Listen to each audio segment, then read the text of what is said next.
Mike's are hot. It's It's okay. We can go hot with Shakespeare. Yeah, right? Exactly. Been hot with worse. Hi, and welcome to a brand new season of Sipping Tea with Suzanne. I have been missing you guys, but we are back and we're so excited because we have a fantastic season lined up for you guys. I get to kick off the season 3 premiere of Sipping Tea with Suzanne, then none other than the newly reelected Senator Robyn Kennedy. How are you? Hello. Well, I am so excited, to be back with you at every chance I get, but also to help kick off. I'm excited for the season ahead. Yes, You're me such a too. powerful voice in our community, and I am so looking forward to hearing from you and hearing from your guests over the Yeah. next season. All right. Well, thank you so much. Well, for those of you who were with me through season 1 and season 2, I appreciate you. And Senator Kennedy she's such a friend of the show. She's been on all seasons. Regular. She's a seasoned regular at this point. I'm gonna have to give her her own coffee mug or over there. Although we do tea here. That's right. But I am just so humbled and grateful to have this opportunity to sit in front of your screen. So if you're on YouTube under Positive Vibe Studio or Facebook under Positively Suzanne, I appreciate you. Show some love and please recommend the show. And if you have anybody that you would like to recommend on the show, please let me know. I love to speak to different individuals from all walks of life. So I know sometimes people reach out to me, I want to come on, but it's okay. I like to talk to fascinating people. So, and that's the only requirement. Fascinating and respectful, but I get an opportunity to just find out from others and be me. That's I right. love it. Easiest job in We the love world. you. Yes, thank you so much. I do have to give a shout out to my executive producer, Paul Anderson, who does all audio, visual, and then a ton of fabulous photography after. So thank you for that. And my loyal viewers, please, thank you so much. My new viewers, thank you so much. So I'm in the studio with you. Welcome. So I know that we started off and I said the newly reelected. So I do want to say congratulations, your second term. Yes, yes. Yeah. I'm excited to continue the work. And you still look amazing. Like I politics aged you. It does. It starts from the inside. And See it anywhere. Okay, all right. So, oh, gets all the grays covered up. so like not one. I know. Oh, by design. Yeah. Costs a lot to Should cost $1 billion to yes, look this keep good. the grays away. Yep, Yeah, exactly. and it does, Beyonce. It does Yes. cost $1 billion Yeah, to look this good. feels that way. Like it feels that way. No, no, no. But but before we go into that, let's address the elephant in the room. Literally. So yeah, we are days behind a presidential election, and I really want to say thank you so much for your graciousness. We were scheduled to go live yesterday. Our typical show is on Wednesday nights at 5:30, but it was a tough day for me. And, I was like, okay, I don't know if I want to call the senator and say, hey, do you mind? Just, I need a day. And so thank you for your graciousness with that and, just allowing us to shift it because, I'm mindful of your time, that's your constituents. And she really does show up everywhere. So the presidential election, I think we're Yeah. still reeling. Um, Yeah. your No, thoughts? I mean, no, and I appreciate that. And I think, first and foremost, we have to acknowledge, that it was a devastating outcome for so many. And I say not just because my party lost and the party that I'm affiliated with lost, but because we've been there before. Mm-hmm. We know what's happened before under his presidency. And the threats and promises made during the campaign are going to cause harm to so many in our community. And we have to acknowledge that. The work ahead is going to be deep, and it's going to require so much. And I certainly recognize and acknowledge, because I think this is part of the conversation we have to have, as a white person, that the privilege that I carry is going to protect me and has protected me from so much of the pain. And so I'm, certainly mindful of that and mindful how I carry that into the work that I need to do.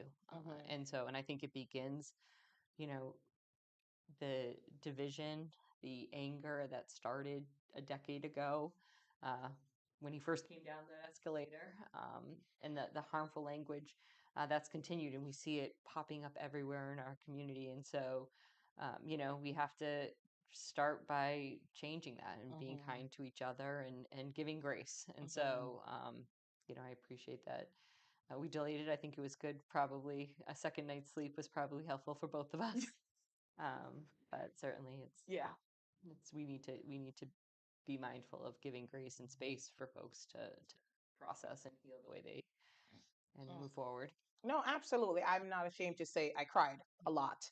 And I just had a feeling if I was on the show, I would have cried, a lot. Well, I'm always here for it. And nothing's wrong with crying. That's right. I've said that, like we have to do things to release and take care of ourselves. But I do want to address one thing that you said, and, when I go back to talking about the election, because I think it's consuming everywhere right now. You talk about privilege, and I think that you've always been aware and you've always spoken of it. You've always acknowledged it. But why do you think and you might not be able to answer this question, but why do you think it's so challenging when you say to anyone, like not of color, like someone Caucasian, that they're privileged and they get offended, and it becomes an argument? But there is privilege. There's no, I don't personally believe that there's any way to deny it, but folks get so upset and triggered when you said, like whiteness is a privilege that protects you from certain things. And I think acknowledging it and addressing it is important. But why do you think there are people find it so challenging to hear that? And I can speak to myself. I can and don't want to speak, although I imagine the experience is very similar for white people. I was raised, fortunately, in a very progressive, thoughtful household, and on so many issues, and incredibly grateful for the parents that I had growing up that expected me to think critically Mm, about the world. But even in that, was raised in a world where I wasn't challenged as often as I should have been around mm-hmm, race and around how my race does protect me in so many ways, and how many benefits that I have in life mm, that come mm, inherent to me because, and again, and and I think it's difficult, and it's something that people have to, and particularly white people have to be educated on. They have to be willing to be educated on, and not that it should be a burden or that it's any mm, uh, you know, anything that's unfair for us to go through. But I think it is, painful to learn about how, mm, again, when you think you're moving right in the world, that you are unintentionally causing harm. You are benefiting from a system that is designed to hurt others or oppress mm-hmm, others. And so, um, it's a willingness or lack thereof to go through that and to mm-hmm, understand that. And it's not perfect. It's a constant re-examination. It's a constant self-reflection of how we fit into that. And so, I think it's something that more people need to go through, need to, especially in these mm, times, and understand, if you're happy about or just not sad about the results of the election, I encourage you to self-reflect on that, because mm, your neighbors are crying out, your neighbors are devastated. mm-hmm, Um, and so it's incumbent on us to understand that. And I think, but it's very much a process that we need to go through to learn that and to mm-hmm, understand that. And I think there's also, we get kind of pushed into the narrative um, that exclusively it means less, that people have to give up. mm-hmm, Now, let me be clear, equity does require that of some. We've benefited so long in a space. mm-hmm, Equity does often mean we need to step back or give up in some instances. Um, but I also think that, people have a very hard time grasping when they think we're in a post-racial society that we don't have to continue to pursue that. Okay. All right. No, thank you. And I appreciate you, answering that and so speaking so eloquently of it. And I think you are correct. It is challenging. I think growth is a process, right? And I think sometimes when you feel like you're being told that you are not acknowledging something or you're not right, yeah, you do get defensive, right? But I think we have to just have the ability to say it's okay. I don't understand. Educate me. Right. Let me know. Abram X. Kendi has the great book, How to Be Anti-Racist, and I recommend it to anyone. To read it. It's a good book. It's not enough to just say like, well, I don't use the N word. I would say this to people, but what do you say to your friends who make derogatory comments utilizing the N word? Right. Like, and I think then the work begins. Like, it's not enough that you don't say it, but you have to address the ones that do say it and use it in a derogatory way. I mean, I think it's all derogatory. I don't Right. care who uses it. It's not a word that I use, and it's not a word that I find fun or anything. And I know Right. that there's been many conversations about reclaiming it, but I don't want to reclaim it. Right. I'm okay with it dying. Right. I am okay with it dying. It's painful death, and just we move on from it. So, and back to what you said in regards to the, election, the results. I mean, it has impacted, a lot of people, and I know it impacts me, and but more than that, it impacts my neighbor, because a lot of the things that I'm worried about and concerned about, it's not just about me, and it can't be. And I think that's what we have to think about, right? Like, I'm safe. No, Yeah. I think about just so many different communities that, reproductive rights, LGBTQ plus rights, women's rights. Mhm. I think about, I honestly wonder if, segregation with education is going to be challenged. There's so many different things that I'm concerned about based on what's happening. And I think the issue is why folks are scared. It's because he's been very vocal about the things that he's going to do. So, what does Yeah. Maya Angelou say? When they show us who we are, who they are, believe them. And he has, and that's what I Absolutely. don't understand. Like, he showed it for 4 years, and Right. we're like, let's do this again. Right. No, and I think It's that devastating. yeah, I think it's absolutely, it is devastating. And I think, there's a whole spectrum to the pain that's inflicted, just thinking of, from just the beginning with the othering. Mm, Thinking, and my heart breaks thinking of the Puerto Rican child in our community who heard those abhorrent remarks at the last rally, yeah. to think of what that child grows up seeing of themselves, and believing of themselves, to everything to, he had the Muslim ban the first time around, where said that whole sections of our incredibly beautiful community would be prohibited from coming here. Mm-hmm. So I think that and like you said, it's not just the fear and devastation that people are experiencing right now is not just from comments that he's made in the past several months, but it's from, we've been there before, we've Mm-hmm. seen it before.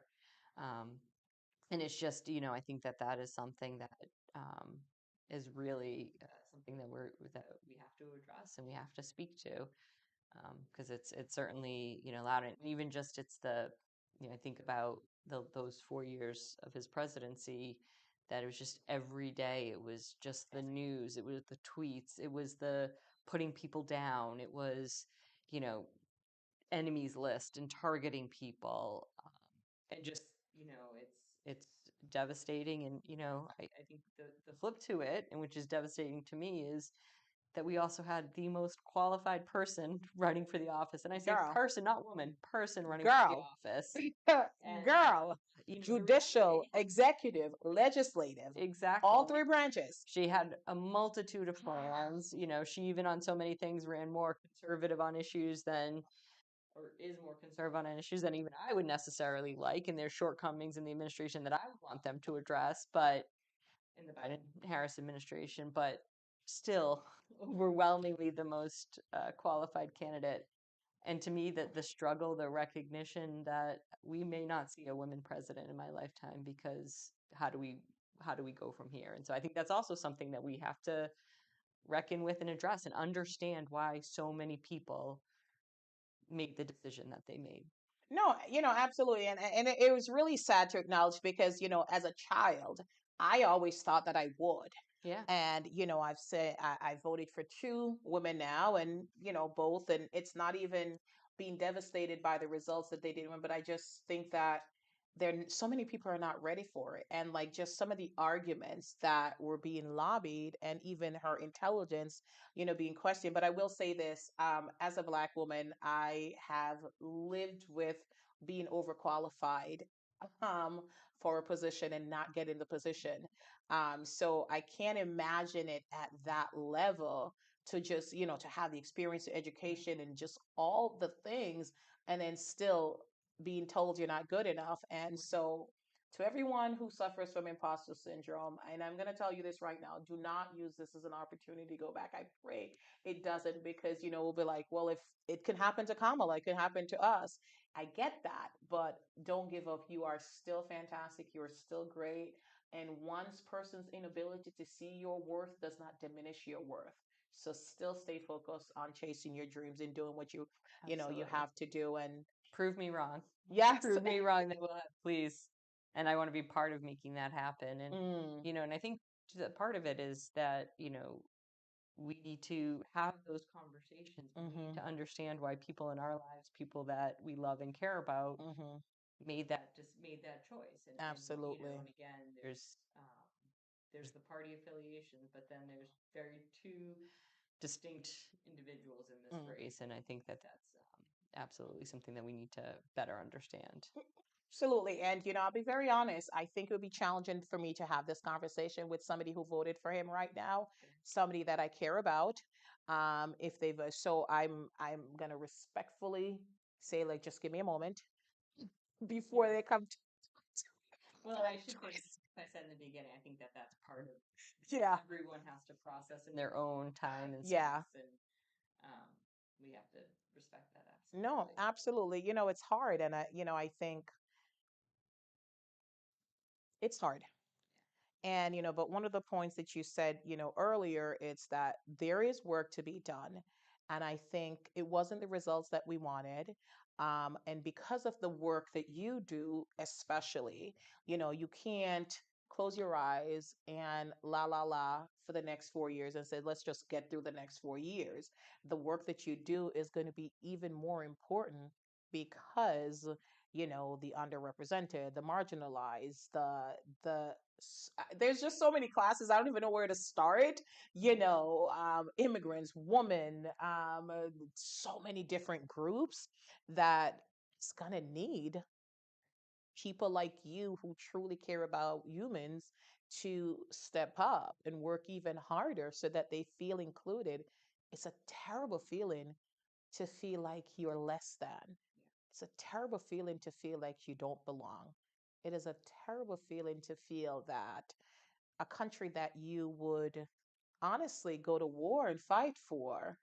And I mean, this is nothing new. Like, I think Blacks have lived through this for so long, does not want you Yeah. or doesn't even believe that your life has value. So the election happened, Mhm. the results happened, and I'm still praying. I don't know, there's no way, but this I'm still praying.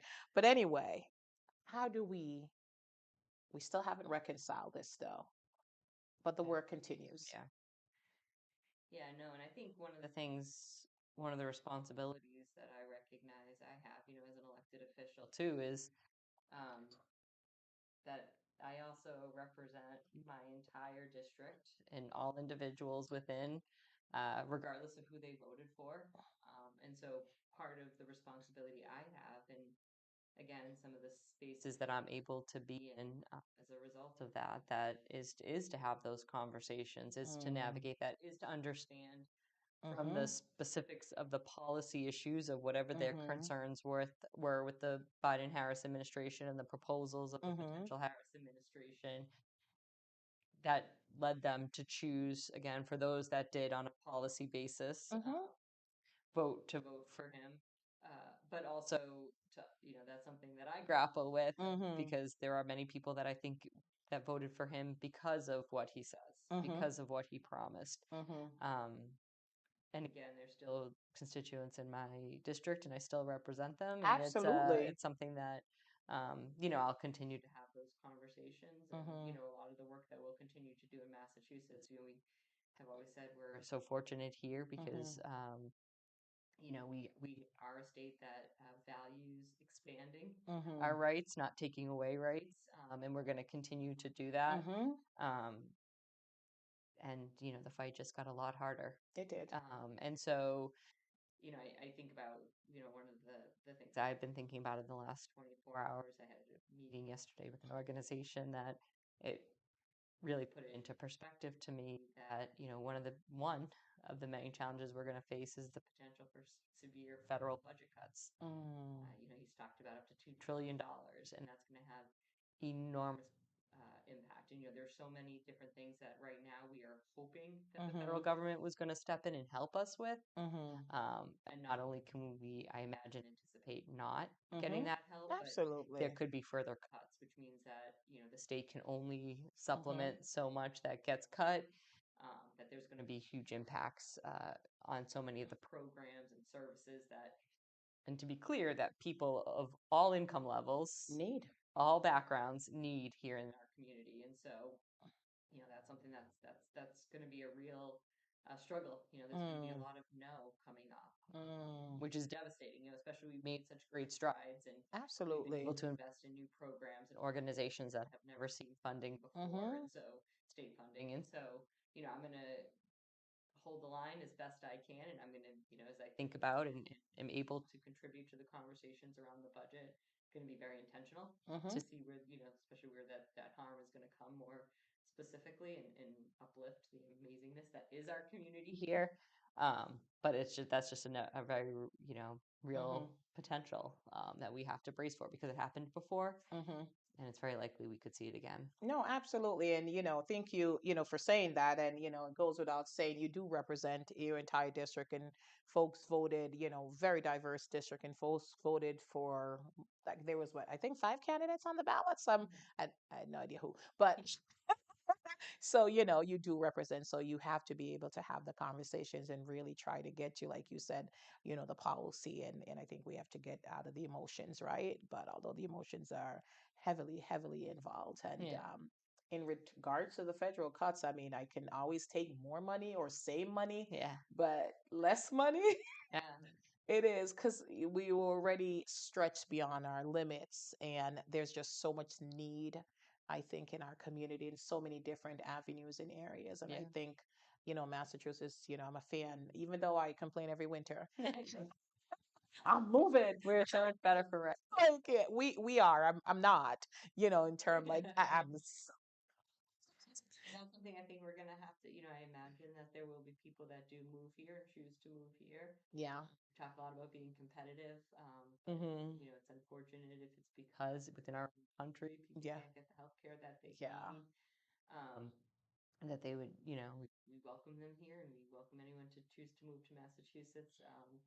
But it's also, that just to think about what's happening in other states Absolutely. right now. I mean, just the reality that you hear these stories that women are dying in the emergency room because doctors are refusing to give them care that's available to keep them alive because of laws that exist. And It breaks my heart. it's egregious. I can't even think of the right word to how terrible it is. And these are women who want babies. These are families that want to grow and expand, and they just are dying in the emergency room, and that it's tragic. It is completely tragic. It is. And, the most recent, I heard that the mother, and there's been so many stories, and, she had a miscarriage and was refused care. And they said, like the death could have been prevented. And that's the thing. But like the doctors are, so it's terrible, terrible. And to be a doctor, right? And do no harm. And Right. then to stand there, because I mean, to be able to have to stand there and not, because you risk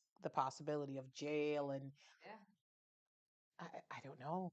And in shows in Grey's Anatomy, it's like the doctors is like, let's do it. And but it's a show, and it's solved in 48 minutes or Right. 52 minutes. But in real life, like the threat of jail, I think is, it's a very real thing. So I just it's terrible that they're in that position, that they have to choose. Yeah. So I am mindful, and I'm prayerful, and I'm really hoping that, a lot of the things that he said to appeal to his base, the harm that he's going to do, is not possible. I don't believe it, but Yeah.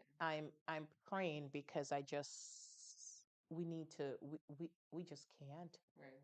Like, we need to be better, and I can't lose hope. Right. So I have to have hope that it will get better. And, again, just back to the work that you do. And there's so many amazing individuals like you that are in the community that are doing the grassroots work and all that, and they're ready. I mean, they're more in today, but Yeah. they will have to step up. And I think that's one of the things we're going to see, though, in the coming years. Even though at the top we have this, you're going to see prayerfully individuals stepping up and helping their neighbors. Hmm. And that's what I'm praying that will happen. So even though we're seeing like the worst of human nature, right? Hmm. Just the racism and, the thing that's happening now about, you know, African Americans are getting text messages about, the plantation is going to pick you up at 6 p.m. to pick cotton and all these things. And, the Latino community are being told to go back home. And there's all these things happening now.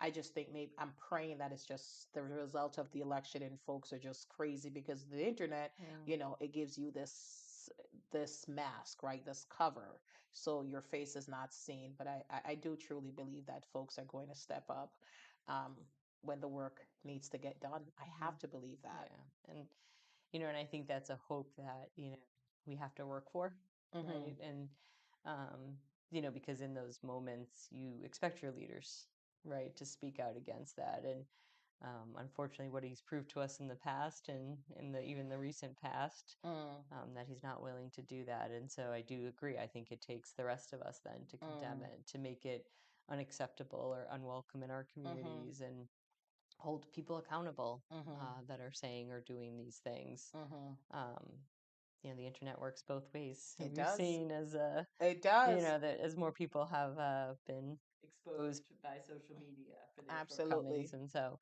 um, I think that accountability is important across the board.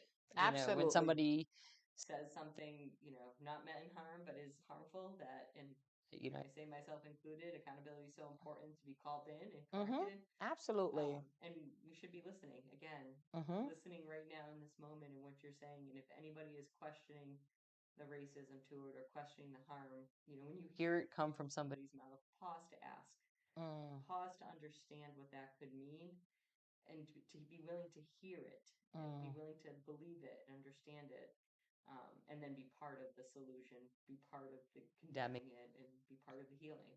No, absolutely, absolutely. And don't invalidate someone's experience. And I think Yeah. that's one of the things I used to, have to address. Like, I'll say to somebody like, this person was extremely, racist to me. And somebody's like, no, I don't think they meant that. But you didn't have my experience. And I am telling you, just ask me. So I think immediately just going to that, I think invalidates the other person's experience. So, you're right. Deep listening is going to be needed in the upcoming years. So I want to absolutely get to, you and the work that you're going to be doing for the second term, because we want to celebrate, but I think it's important that, we address. And I think we need to have mindful conversations and intentional conversation because it is what it is. We can't push it under the rug. It's a fact. We now have this gentleman that's going to be our president for the next 4 years, right? So how do you talk to the viewers and like what should we tell them to focus on over the next, I mean,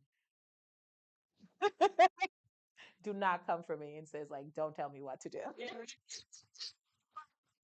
That's it. Yes, hints that has helped you or individuals that you know.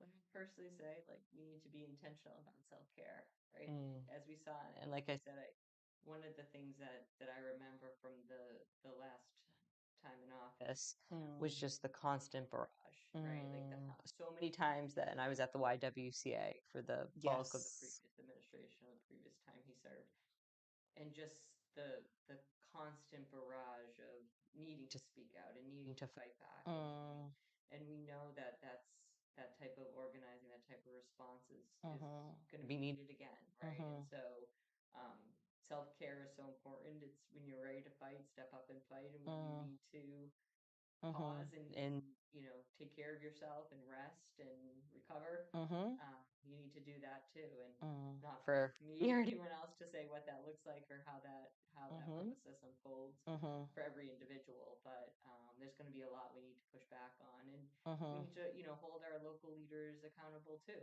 mm-hmm, right? Like we have and we're very fortunate here. And Governor Haley has already talked about being prepared. She was the attorney general and was worked with attorney generals across the country the last time around to Yes. litigate a lot of the actions that he took. And so, um, I very much foresee that, we'll continue to make sure, where as best we can in Massachusetts, we're protecting our residents against some of the harms that could come out of some of the policies that have been discussed or proposed. And so, um, I think that and when folks are ready to be part of that resistance, that everyone's going to be needed. All right. Well, thank you. I could not have said that any better myself. So thank you for that, and thank you for sharing your thoughts and just around this election, which I think we're going to be talking about Yeah. for a very very long time, and we're going to be seeing the repercussions for that. But I really do want to talk to you about your first term. Yes. Congratulations again. Like it does. I remember meeting you when you were running and then you were a senator, but it happened. And I don't know if it happened fast for you, but I felt like it blinked and then like you're up for reelection and congratulations on the second term. So let's talk about Days are long, but the years are short. I think is the expression. I feel I know, right? I know. very, very long day. I know. Because you guys had a 23-hour thing in the Senate recently, right? Yeah. Like Just about 23 hours. like So just about. yeah, Yeah. I never thought I'd see 4 a.m. at the State House, or 5 a.m. or 2 a.m., but there we were. Yes. It's an interesting process. And Yeah. interesting going through my first term to really, Mm-hmm. and I was very fortunate that I had experience working in the legislature before and having worked in the Yeah. Patrick Murray administration, Yeah. having the experience of knowing how the building works and knowing how some of the processes work. Mm-hmm. But it was very different to be the senator and kind of go Yeah. through it for my first time Yeah. as a senator. And yeah, I'm very much looking forward to going into a second term with being able to plan ahead and Like get you're a ready vet ahead. now. Yes, exactly. You're a vet. I'm like, I've got bills that I'm ready to refile and fix them, and we're ready to go. And I love so it. yeah, so it is very exciting to be able to be prepared going into the No. session more than just having some ideas of things that I had thought about wanting to file Absolutely. It's before like session. anything that you do, right? Like you think because like intellectually and then Right. you go and it's like, yeah, that's not it. You're So right. Exactly. Exactly. all right. Well, Yeah. there were so many great things you did, and you mentioned it earlier about giving funding to organizations that hadn't had it in the past. So congratulations on just so many things that you did. But what are some? And you did a lot, so we don't have the time to talk Yeah. about everything. But what are some of the things that you're most proud of that you accomplished in your first term? So, wow, so many things. I I think know to me there's a few things that I'm really excited about, and I wouldn't say I accomplished because with everything it it's your takes a team. village It and it takes a takes a village, community. absolutely. And one of the things that I talked about on the campaign a lot of the answers to the solutions are in the community, right? Mm, They don't need me to tell them what's mm-hmm, needed. They need me to be able to invest in and uplift as a representative.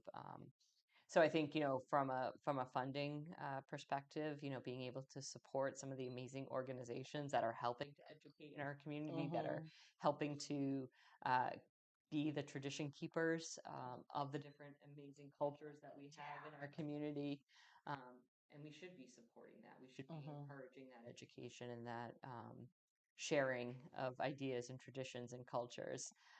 So that was really important. I think that one of the things I'm most proud of, one of my top priorities, early education and Yeah. care, and his historic investments in early education. Mm, There's the Common Start legislation that has multitude of components to it, but coming from the field, that first and foremost we need to invest in our educators.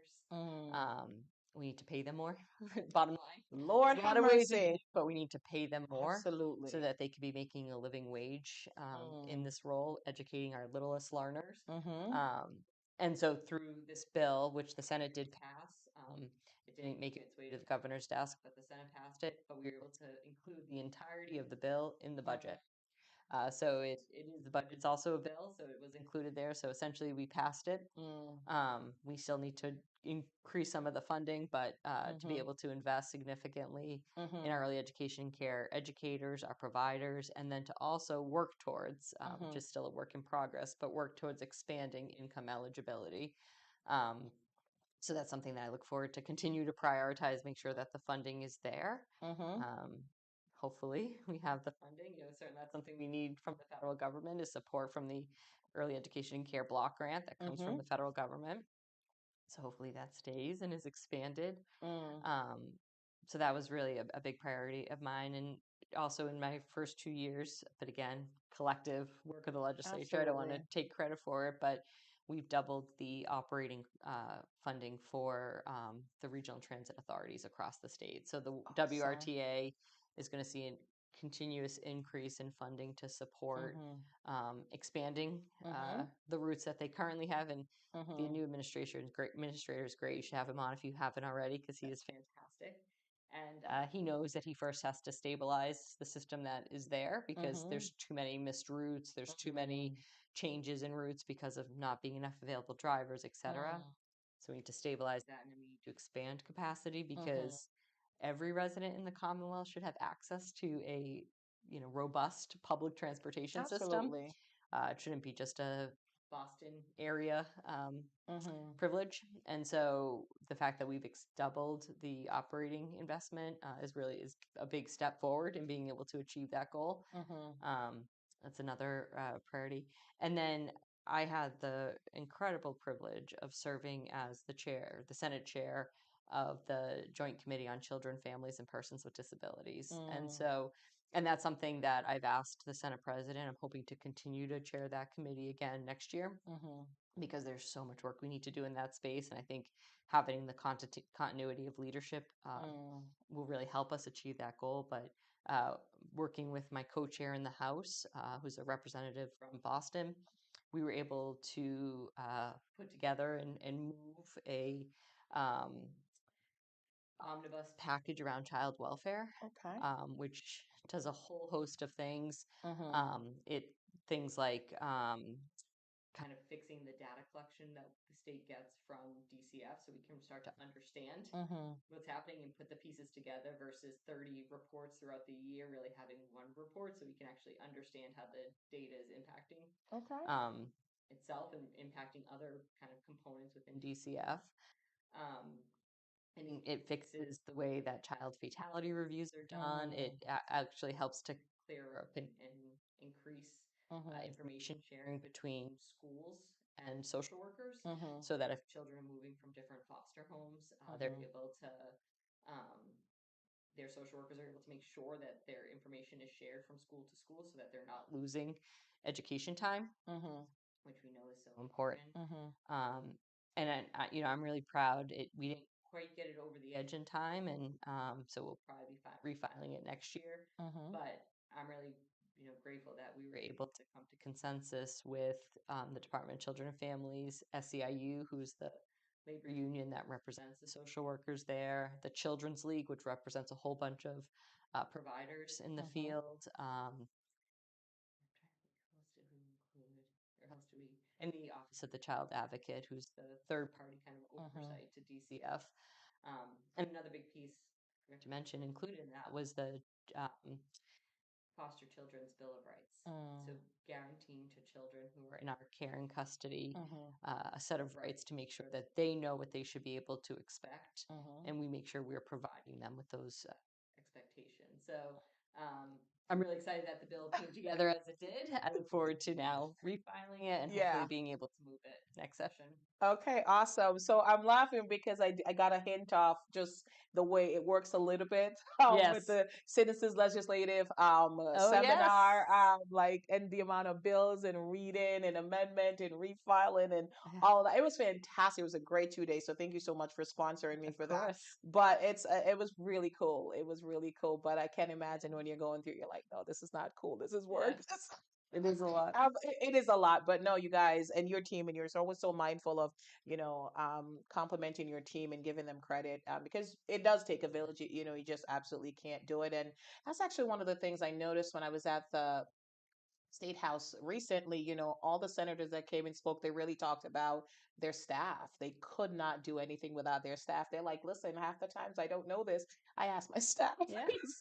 They're one person, but they say the staff, they truly stay in their command. And a lot of the chief of staff goes on to be senators. Yeah. So A lot of staff will go on to be senators. So yeah, exactly. absolutely. And So it's yeah, yeah, no, and I think that that's I'm incredibly blessed. I have yeah, an amazing team yes, that really represents the best of our community, and that reflects and brings a wealth of experience and expertise, and knowing the different fields in which I'm prioritizing my legislative team in mm, Boston. And so I'm incredibly blessed for who I get to work with every day, and yeah, what they do every day for the First Worcester District and for our mm, constituents and for our community. And for me, in helping me understand and see where our, blind spots might be, and mm-hmm, um, helping me to connect in with community and mm-hmm, spaces where I don't have connections. And mm-hmm, so, which really is about our goal of representing and serving, absolutely. all members of our community. So it is in true. And any good leader worth their weight or worth their value understands that. It takes your team. No, and you're right, because like the community is so diverse. And I think we all have blind spots, right? Yeah. Because you don't know what you don't know. Right. But once you know, you change it. And I do have to go back to one thing that you said earlier. Yeah, and you're so passionate about early education. What does that mean for you if he does get rid of the Department of Education? Are we thinking about that, or we're just going to plead the fifth and move forward? Like, how would it impact it? Like, It would would it? be devastating. Okay. I mean, not just for early education. It would be Okay. that's K through 12 funding too and support. Okay. And we already know Yeah. that we come up short. Okay. Fortunately, here in Massachusetts, we have the Fair Share Amendment, which Mhm. projecting, and we'll in December we'll kind of get the final consensus revenue from the House and Senate and governor in Mhm. administration leadership. Um, but there's projection that it could be up to $2 billion. Mhm. So that's Massachusetts revenue that, and again, by the voters, half of it goes into education, half of it goes Mm. into transportation. And so hopefully there's Mhm. not hopefully we will, because it's the Mhm. will of the voters, and be able to invest that into K through 12, and be able to invest that to Mhm. supplement where some of the Mhm. gaps may be. Mhm. But there is, I think originally over 3 years it was $1.5 billion for the Early Ed Act to be Mm. implemented. So it's significant money that we need Okay. our federal partners. Okay. Okay. I Jenny was thinking that I Yeah. did. That's one of the things I But was we'll thinking. revisit when it comes. We're gonna Pray that we're doesn't gonna revisit. happen. We're gonna pray it doesn't happen. We're gonna revisit. But like and I was having this conversation a lot before, and I'm like that's a big deal. Am I the only one that's screaming fire? Like, Yeah. okay, all right, cool, all right. So second term, is there a lot of new senators? I didn't really pay attention to all the other senators in the other areas. Is there any new senators entering with you guys this upcoming session, or was it all Yeah. I don't want to say old, Yeah. the Oh, seasoned yeah. veterans Three in new college? senators, yes. They are Yes. returning, or is there any newness there? There are three new Oh, senators. that's So there are wonderful. three senators that chose to either run for other positions or Mm-hmm. retire. And um, so yeah, so it's going to be an interesting mix. Mm-hmm. Two new Democrats that replaced Democrats, and Mm-hmm. one new Republican senator that replaced a Democrat. So Okay, so there's five. there's 35. Hi. All Yeah, right. but and what I will say, and the minority leader Bruce Tarr has been a real. He's been great to work with. I think I always say that he, even for five, even though we have the votes in Mm-hmm. all circumstances, he holds us accountable. There are so many ways in which we can be transparent, Mm-hmm. and he's a voice to help ensure that. But Mm-hmm. things like making us take roll call votes on bills, Mm-hmm. or um, which is a good thing. I Mm-hmm. say that makes us, but is a good thing. Mm-hmm. Um, he often will, for budget amendments and things like that, he'll ask to, on the floor for a Mm-hmm. senator to explain what their amendment does, Mm-hmm. so that it's on record. So, but at the same time, and he negotiates with leadership, and I imagine the same occurs in the House with the minority leadership and the Speaker.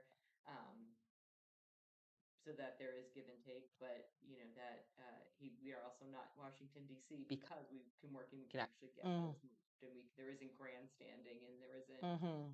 obstruction for the sake of Mm-hmm. obstruction. No, Which absolutely. even with 5, even with 3, It there could still be it could be. filibusters can still happen. Just holding the line Some or could. It so being so could. outrageous that Mm-hmm. it just distracts from doing the work, like we often Absolutely. see in DC. DC's And a I whole say, other let's all beast, send right? our prayers to Jim McGovern, the best congressman in the country, Yes. when Who was he's also reelected. yes. I So can't that, imagine he's oh, I can't imagine. I think sometimes he's probably thinking, we're real, right? Like, this is real. Like, no, yes. yes, absolutely. No, great. I actually did hear that too. Like when we were at the state house, even the Republicans to just the working together that you guys did. And, I mean, anytime there's a majority, right? If the people that are the majority are not good people or they're not like, let's work together, they can cause chaos. Yeah. They can cause chaos and they can exclude and they could make it very, very hard. Because again, 36-4 was a lot. Yeah. Right. But they spoke very highly of just the work, the collaborative relationships that they had. So, and I heard it consistently throughout, and not just from the senators, but I heard it from their staff. Yeah, So, no, and I would say too that even in Massachusetts, there's very few deep blue districts, yeah. right? So every senator has to represent their district and has to be elected by their district, and so even our Democrats or many of our Democrats, that they're more moderate or more Mm-hmm. center or on some issue, depending on the issue, they'll vote with the minority bloc, Mm-hmm. depending on what the issue is. So Mm-hmm. it's also an interesting place where it's not, always 36-5 or Yeah. always Really? solely along party lines. Yeah. Okay. All right. Yeah. That's interesting. But listen, we got to get things done. That's So, right. right? We got to work Like, together. we got to. And like, honestly, like, do you want to live in a world that every single person agrees with you? It'd be so boring. Well, yeah. Wow. Yeah. It Absolutely. sounds good in theory, but I think it would get annoying after a Yes, while. exactly. Like, Exactly. 'cause And I do think, though, I think the plea is that we need to bring kindness back to the disagreement. absolutely. And I say that, and you know, the only person that agrees with me all the time is me, right? And I even have some big internal debates Yeah, sometimes. sometimes, right? But yeah, Yeah. but I think that what's so tough and what I've seen in this first term, and I can imagine that some of my Mm-hmm. colleagues get it far worse than I do, Mm. but just the cruelty and the meanness, and the way that people feel like they have permission to speak to others. And Mm. I understand people aren't going to agree with me on everything, and I try. I'm not an expert on every issue, and there are some things that I'm open to many things that I'm open to understanding better and Mm-hmm. understanding again where those blind spots might be. Mm-hmm. But boy, have I've gotten some really mean emails and I am sure. You know what? I think sometimes it breaks my heart sometimes. Just cruelty is celebrated yeah, sometimes, and it is seen as wit, and it's not. It doesn't yeah, take wit to be cruel. It actually takes wit to be kind. And yeah, again, just be kind. yeah, exactly, Simple. Be kind. exactly. And if you don't understand, either ask for something or just I'd rather you just walk away versus. But no, thank you so much for sharing. So what do we look? I mean, you mentioned so many things that like you're gonna go into the second session or the second term. Doing I know that's from the seminar session. Yeah, right. That's right. Yeah, before, but yeah. So what are you most looking forward to? Like getting together with your colleagues and Yeah. creating bills and all that. But what are some of the things you're looking forward to for term two? It's shifted a little bit in the last 48 hours. I think that we do have a Yeah. lot of bills. You know, the my committee, and I imagine a lot will be refiled, had 176 bills last Mm, session, that had hearings, that had some movement in process. And I always say that the tough part of this committee is that every bill in our committee comes from some deeply broken system mm, that is failing families or individuals, or um, great opportunities to make our world more accessible, or tragedy, really, mm, big tragedies. And mm-hmm. so um, I'm part of my gratitude in coming into the second session and knowing and being able to prepare is really trying to understand some of the bills that are there that for years have kind of languished Mm-hmm. in our committee, um, to figure out how we can Mm-hmm. figure out what the obstacles are or figure out what the challenges are and Mm-hmm. really start to create bills that can move and come out of the committee and get to the floor and then get to the governor. So Mm-hmm. I'm really looking to really diving into the work, Mm. and really getting to be. It's kind of the quiet time now. We're heading into the holidays, and I imagine there'll Okay. be a lot of holiday gatherings, but Yeah. it's a quieter time for events and things. And Mm-hmm. but it's always great. I love being in community, and so I look forward to next spring when things pick up again. And Yeah. because I think now more than ever we need to be in community Absolutely. and be with each other. So Okay. Well, we are so glad to have you in the Worcester community. I think I see you and at every event well, that's because you're also at so let's the time because schedule is because I'm there right there with you. exactly your schedule. Oh, well, there's so many great things in the community, so many great organizations, and there's so many great people that I know that, I want to show up for and support. And, sometimes I think it's helpful to show up if I don't know what it is to see what it is. Because again, if you don't know, you don't know. So I'm really invested in my community. Just saying, you know already how to have the schedule of a senator seminar, so you know how the process works. I Just do. putting that out into the Well, thank you universe. so much for that. So yeah, uh, But yes, thank you. I hope others see that they have the potential, and Absolutely. could also run for these seats. 'Cause I think that's one of the things that I'm looking forward to. As we head into municipal elections, and Hmm. I'm a big believer, and I'm going to continue to push You for do. generational change in leadership, Absolutely. as well as more women in leadership positions. So No, absolutely. I think we do not need diversity in everything that we do. And when you say diversity, people all automatically sometimes thinks black and brown, but diversity is so beyond that. And I remember the first time I truly got, so I worked retail for a very long time, and a majority of the people that worked for me were young Caucasian girls, just because of the companies that I worked for. But I remember this particular company that I worked for, and I think it was one of the most truly diverse. They were male, they were female, I had people that were in their 80s to people that were 16. It was I had so many people from so many different cultures, and like I had to navigate that. Like, so I expect the same thing from all of them, right? But I had to lead them differently because they're different. So yes, I want excellence, but I'm, saying something to somebody is a different interpretation. So I think it's important to have diversity of thoughts because I yeah, had blind spots going in. It's like I'm like I learned a lot about the introvert. yeah, you're not in.